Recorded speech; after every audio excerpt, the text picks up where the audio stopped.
The words sliced through the air like a razor, sharp and unintended for my ears. I stood frozen in the hallway of our pristine suburban home, the kind with white picket fences and manicured lawns that screamed, "perfect couple." My hand hovered over the doorknob to our bedroom, where I'd planned to surprise Elena with tickets to that Italian villa she'd been dreaming about. But her voice, low and laced with venomous amusement, leaked through the cracked door. "Oh, come on, Mark's just my pet husband. He wags his tail when I say so, fetches whatever I need. Pathetic, really.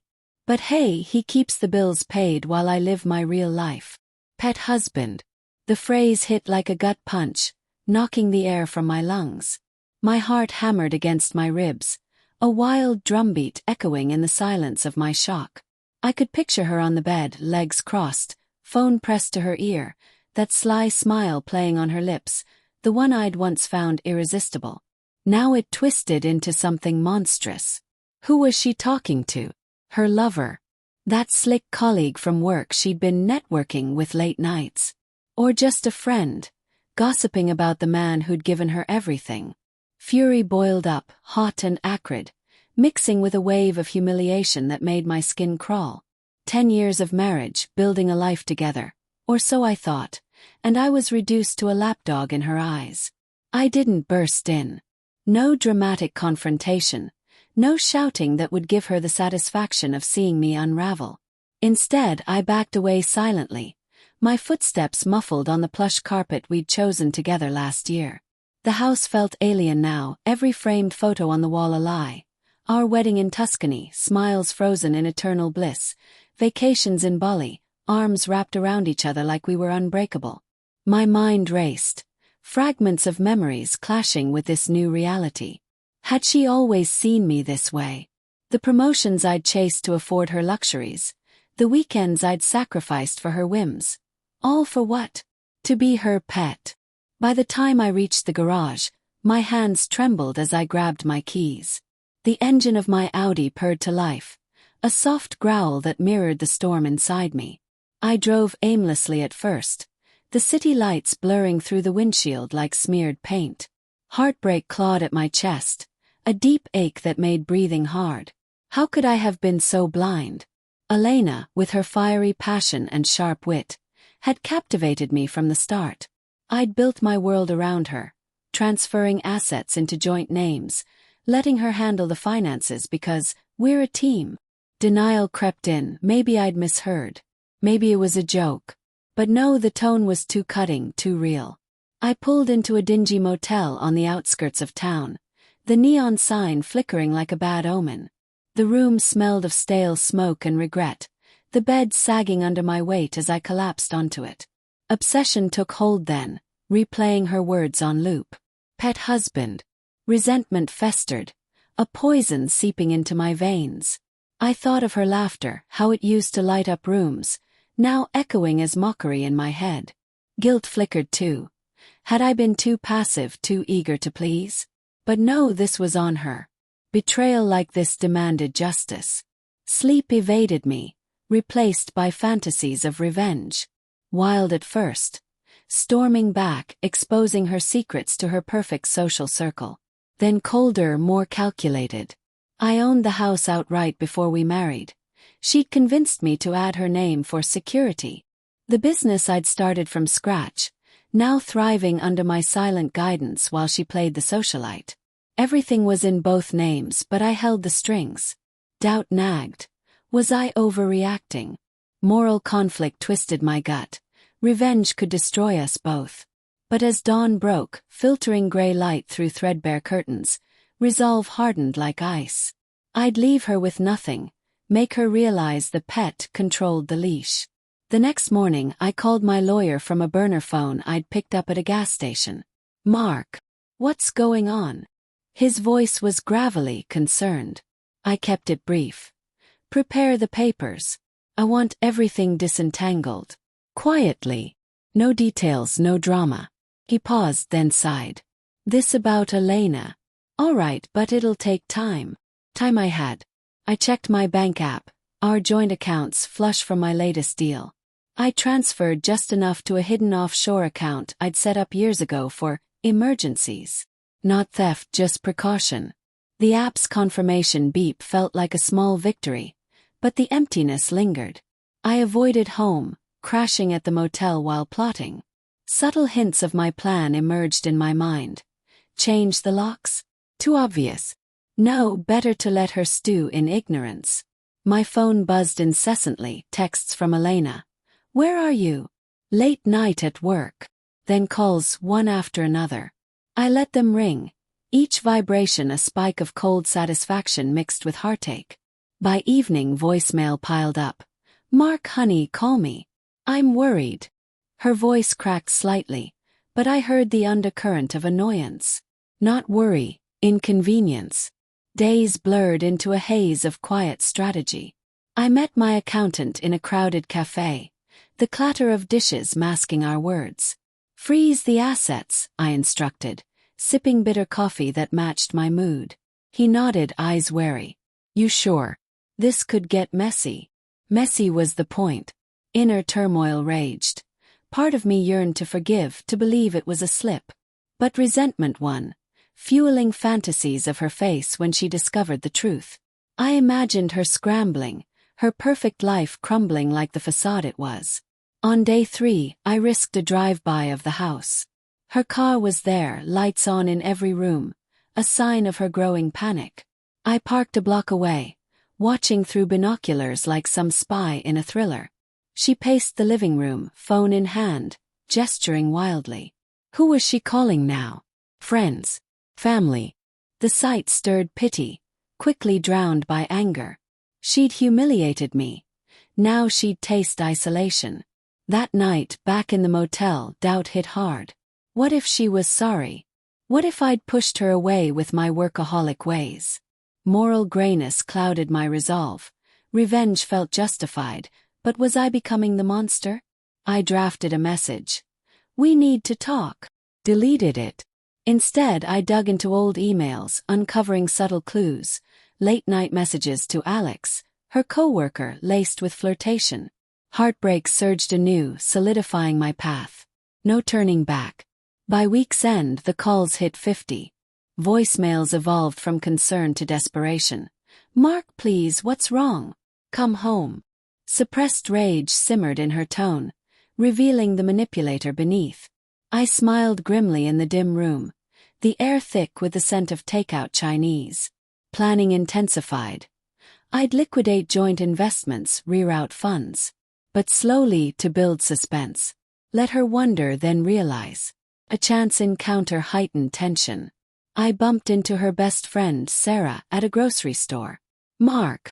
Elena's frantic. Where have you been? Her eyes searched mine, probing. I forced a smile, voice steady. Just needed space. Tell her I'm fine. Sarah frowned, unconvinced. This isn't like you. She's falling apart. Good, I thought, but aloud. Sometimes people surprise you. The exchange left me shaken, guilt gnawing.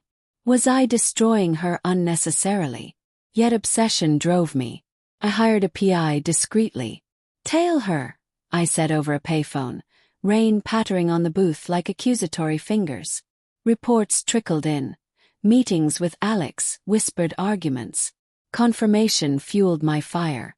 Inner thoughts spiraled. Fantasies of confrontation, her tears, my triumph.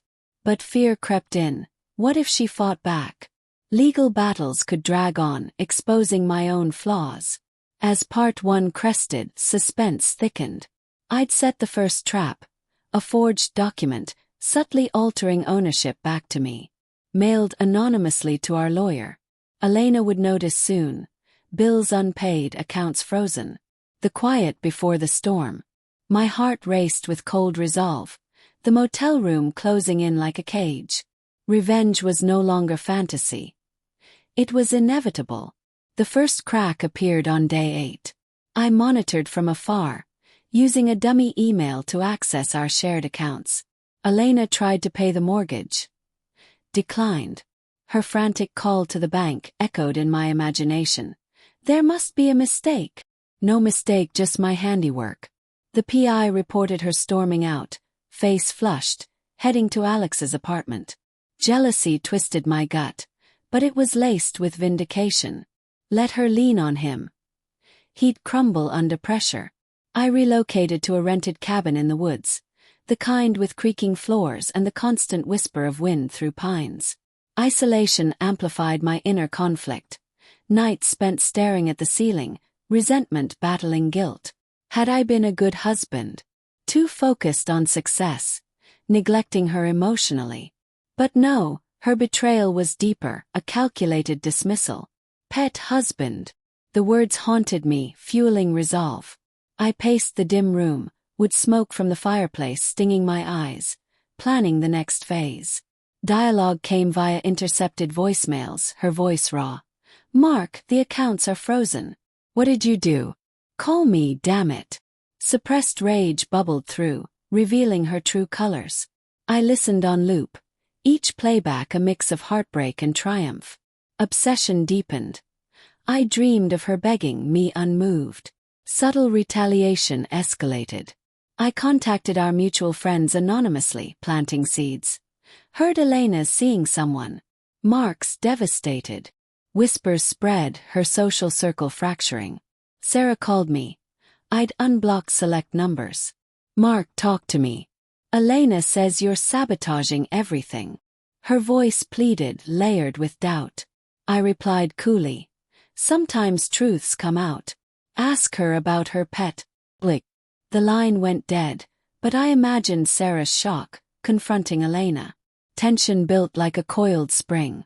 Moral grayness intensified. Was this justice or cruelty? Doubt plagued me during quiet moments, chopping wood in the crisp air, axe biting into logs with satisfying thuds. Fantasies shifted. Not just financial ruin but exposure. I compiled evidence, emails, photos from the PI, into a digital dossier. Fear gripped. What if she turned it on me, claimed abuse? But cold resolve won. She'd humiliated me privately. I'd return it publicly. By day 15, her calls tapered, replaced by texts. Desperate pleas mixed with accusations. You're a coward, Mark. Face me. Heartache surged. I missed her laugh, her touch. Denial resurfaced. Maybe reconcile. But a new report crushed it. Elena and Alex, intimate in a hotel. Fury reignited, hot and unyielding. I orchestrated the pivot. Met my lawyer in a shadowy bar. Rain slicking the windows. File for divorce, I said, voice steady despite the tremor inside. Irreconcilable differences. He slid papers across the scarred table. She'll fight for assets. I smirked faintly. Let her. I've moved them. Offshore accounts, restructured business. All mine now. The bar's jazz hummed low, masking our conspiracy. Suspense peaked as I returned home under cover of night. The house loomed dark, her car absent. I slipped in, the familiar scent of her perfume hitting like a ghost. Sensory details overwhelmed. Silk sheets we'd shared, now cold. Photos smashed in a fit of her rage. No intact mocking. I planted the final clue. A printed email chain of her affair, left on the kitchen counter. Then vanished, heart pounding. She found it hours later, per the PI. Her scream echoed in reports. That bastard! Calls resumed, 50 and counting. You think you can ruin me? I'll take you down. Threat laced with fear. Inner thoughts raced. Satisfaction mingled with pity. She wasn't flat evil. Motivated by boredom, perhaps, seeking excitement I'd failed to provide. Layered complexity. Her betrayal stemmed from my absences, but that didn't excuse it. Climax built slowly. I arranged a chance meeting at our favorite cafe, where she'd go for solace. She arrived disheveled, eyes red-rimmed, scanning the room. I approached from behind, voice low. Elena. She whirled, shock etching her features. Mark. You look tired, broken, no resolved. We sat, tension thick as fog. Dialogue flowed naturally, revealing secrets. Why? I asked, suppressing rage. She crumbled, tears streaming. I was stupid. Alex meant nothing. You were always working, I felt alone. Manipulation. Or truth? My heart twisted, guilt for my role. But resentment held. Pet husband, Elena? That's how you saw me. Her face paled. You heard that. It was a joke. Wait. Suspense hung. Would I forgive? Well, I slid divorce papers across. Everything's mine. House, business. Reverted legally. Her eyes widened, horror dawning. How? We were joint. I leaned in, voice cold. You forgot, I built it all. You just enjoyed. Moral conflict peaked.